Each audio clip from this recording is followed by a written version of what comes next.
খাইছে ধরো ধরো ধরো ধরো কান্দে ধরো কান্দে ধরো। শুভ সকাল বন্ধুরা, তোমরা সবাই কেমন আছো? আশা করি তোমরা সবাই খুব ভালো আছো। আমি অনেক অনেক অনেক ভালো আছি। চলে আসলাম নতুন একটা ভিডিও নিয়ে তোমাদের সামনে। আজকে হচ্ছে সোমবার। আগের দিনই বলেছি আজকে শিবের মাথায় জল ঢালতে যাবো। তো সকাল সকাল ঘুম থেকে উঠে পড়েছি আমরা তিনজনা। এখন যাব ফুল তুলতে। তো ঝাড় দিয়ে বেরিয়ে পড়েছি রাস্তায় ফুল তুলতে যাবো বলে।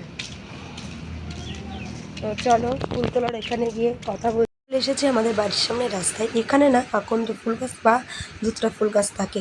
জানি না এটা কিসের ফল, আকন্দ ফুল গাছ না ধুতরা ফুল গাছের। তো যাই ফলটা লাগে বলে আমার বর ফলটা তুলে নিল, কিন্তু বিশ্বাস করো এখনো পর্যন্ত না একটাও ফুল আমরা পাইনি।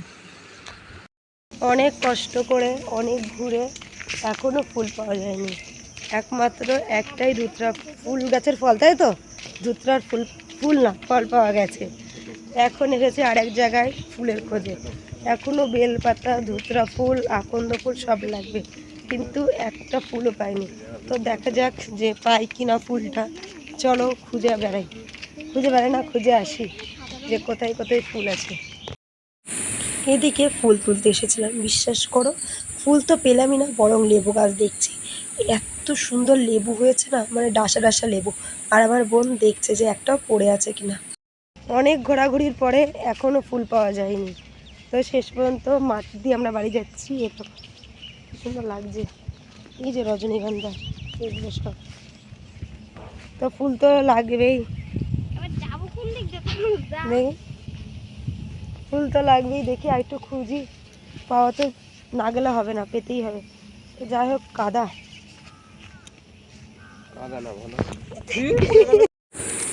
আকাশের ওয়েদারটা দেখো, পুরো মেঘলা আকাশ। আর বিশ্বাস করো তখন না মাঠ দিয়ে বাড়ি আসার সময় না আমি পুরোই পড়ে যাচ্ছিলাম। সকালটা মনে হয় আজকে আমার খুব খারাপ যাবে গো, বা দিনটা। তো সকাল থেকেই তো একটা কাকি বললো আমাদের পাশের বাড়ি ফুল গাছ আছে, গিয়ে দেখি অনেক ফুল রয়েছে। কিন্তু বিশ্বাস করো ফুল তুলতে গিয়ে আমার জীবনে এরকম কাল ঘনিয়ে আসবে বুঝতে পারিনি। ফুল দিব্যি তুলছিলাম, কিন্তু হঠাৎ অনেকগুলো মৌমাছির চাক, বলতে পারো মৌমাছি না বলতা 6-7টা বলতা আমাকে না একদম কামড়িয়ে দিয়েছি। দেখতেই পাচ্ছ তোমরা। সঙ্গে সঙ্গে একটা দাদুর বাড়ি থেকে চুন দিয়ে আসলাম। তো দেখো কি অবস্থা, 7খানা বলতা কামড়িয়ে দিয়েছে। মানে বললাম না সকালে একবার মাঠে পড়ে যাচ্ছি, এখন বলতা কামড়িয়ে দিয়েছে। সত্যি আমার আজকে দিনটা পুরোই নষ্ট।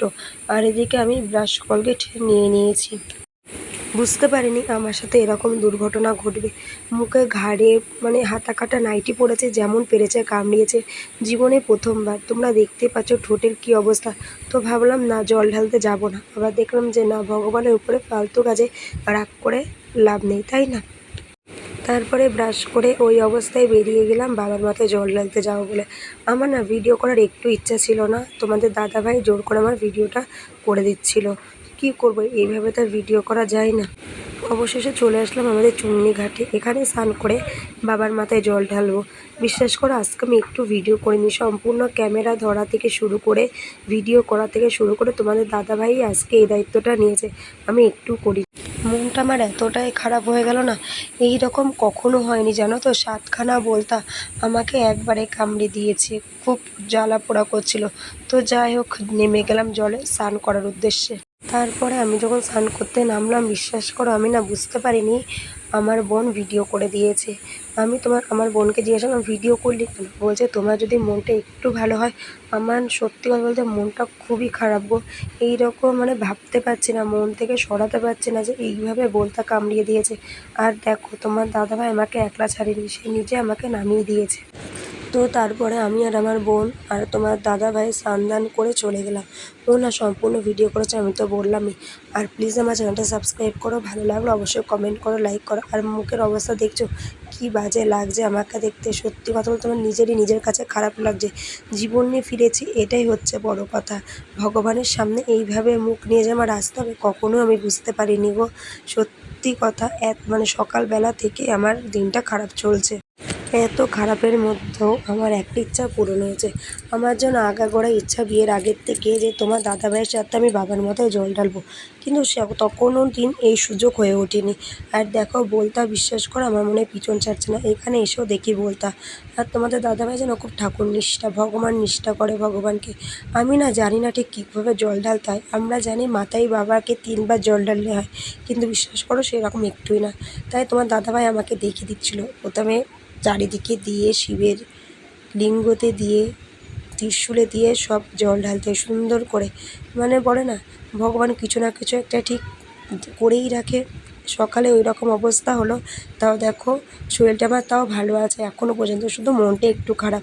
কিন্তু খারাপের মাঝেও একটা জিনিস ভালো, ওই যে বাবার মাথায় আমি আর আমার বর মিলে একসাথে জল ঢালতে পেরেছি। খুব স্বপ্ন ছিল গো একসাথে জল ঢালবো, কিন্তু বুঝতে পারিনি এইভাবে ঢালবো। মুখের অবস্থা পুরোই যা তা গো, মানে খুব এত ব্যথা হয়েছিল আমি না বুঝতে পারিনি। সে কারণের জন্য আমি ভয়েসও দিতে পারিনি, এমনকি আমি ভিডিও আপলোডও করতে পারিনি, তোমাদের সামনে আনতে পারিনি। মানে শত কষ্টর মধ্যেও আমি তো বাড়ির বউ, তাই না, শুয়ে বসে তো আর থাকতে পারি না। তাও বিশ্বাস করো তোমাদের দাদাভাই যতটা পেরেছে আমাকে হেল্প করেছে। ও তো আর বাড়ি বসে থাকলে হবে না, দিন আনা দিন খাওয়া ফ্যামিলি আমাদের ডেলি কাজে যেতেই হবে। তো ওর মাঝে আমাকে অনেকটা সাপোর্ট করেছে। পরের দিনকার যেহেতু জ্বর আসলো, রান্না বান্না সব নিজেই করে রেখে গেছে, জানো তো, আমাকে কিচ্ছু করতে দেয়নি। ওষুধ এনে দিয়েছে, কিন্তু ওই যে বলেছিলাম আমি শরীরের অবস্থা এতটা খারাপ না, পারিনি গো তোমাদের সামনে। তারপরে বাবার মাথায় জল ঢালার পরে একটু ধূপ দেখিয়ে দিলাম, কটা 3টে ফল নিয়ে গেছিলাম, সেই ফল দিলাম। বাবার মাথায় ফুল বেলপাতা সব কিছুই দিয়েছি। আর তোমাদের তো বলাই হয়নি, তোমাদের দাদাভাই মাঝে রিক্সা স্ট্যান্ড গিয়ে আমার জন্য ফুল এনে দিয়েছিল। ও যেন আমাকে প্রথমেই বারণ করেছিল ওই গাছে যেতে হবে না, আমি নিজে জেদে পড়ে গেছিলাম। এই যে জেদের ফল আজকে আমি ভোগ করছি। তো যাই হোক আর বলবো না কিছু, এদিকে তোমার দাদাভাই আমরা প্রণাম করলাম, বাবাকে ধূপ দিয়ে দিলাম, দিয়ে এদিকে বাইরে চলে আসলাম। বাইরেও তো বাবার লিঙ্গ রয়েছে, তাই না, তো ঘরে দেবো বাইরে দেবো না এটা তো হয় না। তো গাছের গোড়ায় বাবার লিঙ্গে আমি আর তোমার দাদাভাই সুন্দর করে পুজো করে নিলাম। আর দেখো তোমার দাদাভাই অনেক কিছু জানে গো, বিশ্বাস করো আমি জানি না, ও আমাকে সব বলে বলে দিচ্ছিলো, আমি তার উপরেই করছিলাম পুজো। তো যাই হোক, ভগবান মঙ্গল করো, একটু দেখিয়ে রেখো। পুজো দেওয়া হয়ে যাওয়ার পরে চলে গেছিলাম ফলের দোকানে, যেহেতু আজকে সারাদিন ফল খেয়ে থাকতে হবে, তাই তোমার দাদাভাই ফল নিল আর পেয়ারা কিনলো। পেয়ারা আমি খেতে বেশি পছন্দ করি বলে, কিন্তু দুর্ভাগ্যবশত আমি না ফল একটাও খেতে পারিনি। তোমার দাদাভাই ছোটো ছোটো করে পিস পিস করে কেটে দিয়েছিল, ওই খেয়েছি গো। মানে নিজেদের চাবিয়ে খাবো বা নিজেদের কামড়িয়ে খাবো সেটা আমি পারিনি। তারপরে টোটো করে যখন বাড়ি এসেছিলাম, বিশ্বাস করো টোটোর বাকি প্যাসেঞ্জারগুলো না সব আবার মুখের দিকে একভাবে তাকিয়েছিল। ফাইনালি বাড়ি চলে আসলাম, বাবার মাথায় জল ঢেলে আসার পরে নাইটিও ছেড়ে নিয়েছি। বিশ্বাস করে একটু এনার্জি নেই, তাও তোমার দাদাভাই পিস পিস করে কেটে দিয়েছে তাই খাচ্ছিলাম, না হলে ও খাচ্ছিল না। তারপরে তোমার দাদাও খাওয়াচ্ছিল, আমার বোনও খাওয়াচ্ছিল, ও শশা খাইয়ে দিল, বুঝলে তো। আমি না একটু যে নিজে খাবো সেটা একটু পাচ্ছি না, খাওয়া তো দূরে থাক, আমি না মানে কথা বলবো সেটাও পাচ্ছিলাম না। তো যাই হোক বন্ধুরা, আমি এই ভিডিওটা বেশি বড় করলাম না। অবশ্যই লাইক করো, কমেন্ট করো, শেয়ার করো, ভালো লাগলে লাইক তো করবেই, তার আগে চ্যানেলটা সাবস্ক্রাইব করো। সুস্থ থাকো, সাবধানে থাকো, আর ফুল গাছে ফুল তুলতে যাওয়ার আগে অবশ্যই দেখে শুনে ফুল তুলবে। চলো দেখা হচ্ছে নেক্সট ভিডিওতে।